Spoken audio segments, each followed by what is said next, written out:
What's going on, guys? Hope you're having an absolutely fantastic day. So in this video, I'm going to be talking about the macroeconomic news that will move the stock and crypto markets this and next week, right? So big disclaimer before we start. Obviously, all these macroeconomic factors will only move the short term of asset values, right? So if you're looking at basically individual stocks or something like that, focus on the long-term story. But these moves might give you the opportunity to buy or sell some things, right? So let's start. First of all, I think the one of the important things to look out for is German CPI, right? Because we know that Germany and the whole Eurozone is basically going through a very chaotic time, and it's a very bad energy prices. They don't have enough food, they don't have enough energy, right? So I think this German CPI will reflect the whole of the Eurozone, like how they're doing, right? So apparently UK is doing worse, so we'll have to see, right? So I think the big one people are looking out for is 8:30 today. We have the CPI month over month and also core CPI month over month for the United States, right? And according to a poll from Charlie Balelio, basically the consensus for inflation report tomorrow is 8%. And if the actual number is below 8%, obviously the markets will rally, right? So I don't really have any strong opinions. I just click just so I can see the percentages on the poll, right? And in my opinion, I think it's possible that the inflation rate is below 8%, right? So don't get me wrong, if it's above 8.1%, it'll be a buying opportunity. But if it's below 8%, basically the stock markets and crypto markets will basically rally, right? So if you see the rate of increase last year until now, so I think it's very possible that we are going down more than 0.5%, right? Even though that's like a big downwards move, right? So next news article we have to go through is obviously Mt. Gox. So you might have remembered I covered this in a previous video, but basically it got delayed another time, and basically let's just go through the article, right? So Mt. Gox customers affected by the hack have been noticed that they have until 15th of September to make a transfer or claim. However, the payouts have been engulfed in a long-standing legal battle. Sorry, I don't know why this thing is like weird after I put the highlighter. So with the rehabilitation plan being delayed numerous times, recently there has been rumors that the payout could happen soon, potentially in a major Bitcoin dump, right? So we can see that Mt. Gox has 137,000 Bitcoin that they are going to pay out to their customers. So I'm not going to make it too long, but basically a lot of people say that, oh, they won't dump because these are diamond hands. They bought in like 2011, 2013, 2014. These are OGs, right? But again, we can see that even in 2022 and 2021, we have people that buy Bitcoin that don't really understand what it is. And if this was like forcefully taken away from them when they have access to it, who knows what they might do to it, right? But basically I think the market can absorb this selling pressure if it's not done like just in one day, or it's done like over a week or a month, right? I think a month would be appropriate.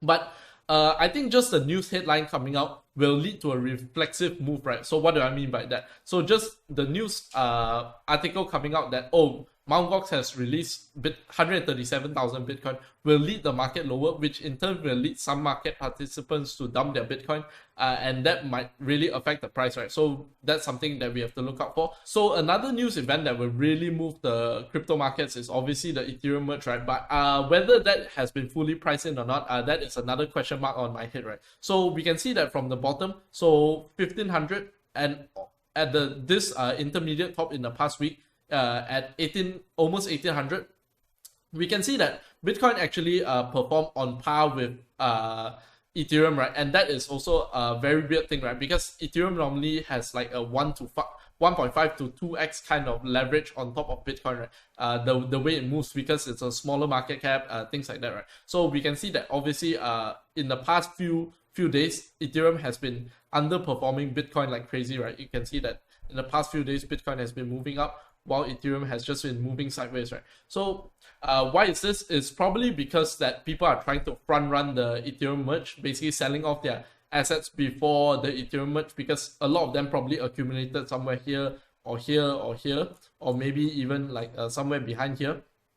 So for the merge hype a few months before, right? So now that the event is coming, I think in general, people have this in the crypto markets and as well as in the stock markets. It's like buy the rumor, sell the news, right? So when it's actually happening, a lot of people will sell and get out before it happens, right? As you can see, I do think this is a top for a while, right? Because I do expect Ethereum to retrace downwards, because after the merge, nothing significant happens like instantly, right? It takes like years and months and years for the effects to really show up, right? So that's what I personally believe. I think Ethereum is going down lower, right? So who benefits from this? I think Ethereum Classic will benefit in the short term, because you can see that the Terra hashes have been going through the roof, right? Because all these proof of work Ethereum miners, they do have to plug their machines in somewhere. So you can see that in the past basically 3 months, the hash rate has like tripled, right?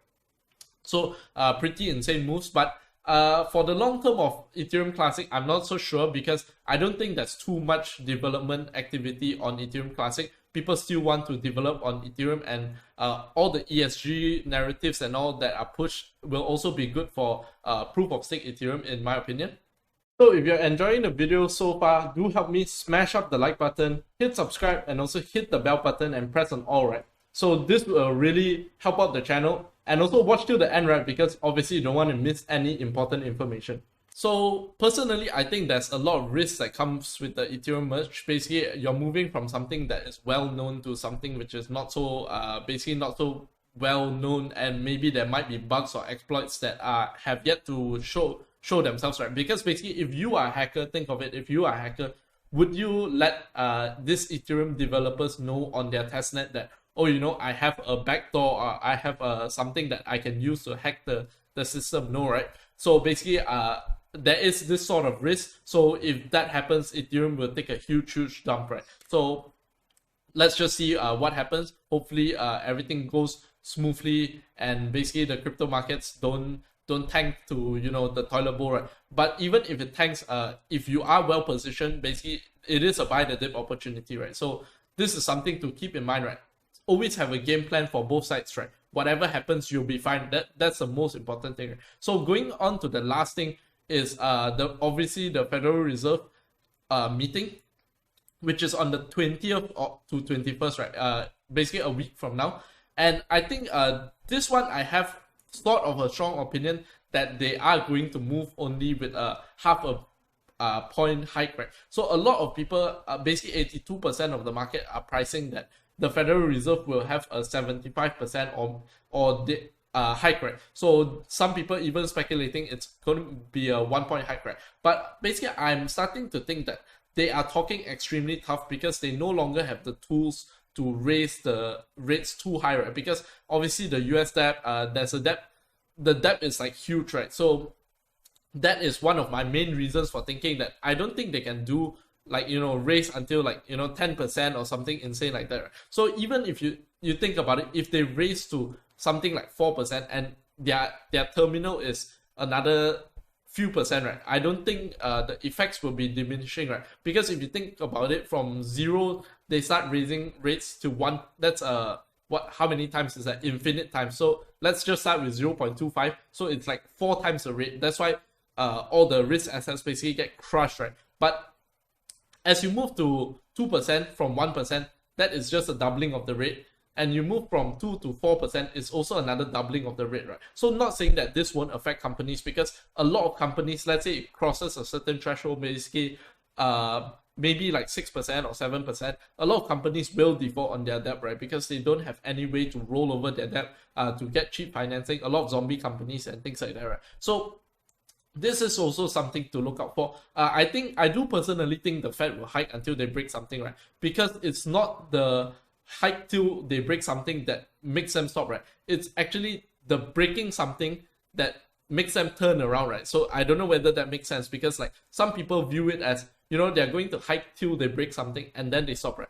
But actually it's the breaking something that causes them to stop and not be able to do what they want to do anymore, right? Because I think markets are always going to one extreme or another extreme, right? And in this sense, the Fed is also part of the market, right? So they are part of market participants, so they might take it too far as well, right? So yeah, that's about all I wanted to share in this video. If you did enjoy the video, do help me smash up the like button, hit subscribe, and also hit the bell button. With that being said, have a fantastic day ahead, and peace out.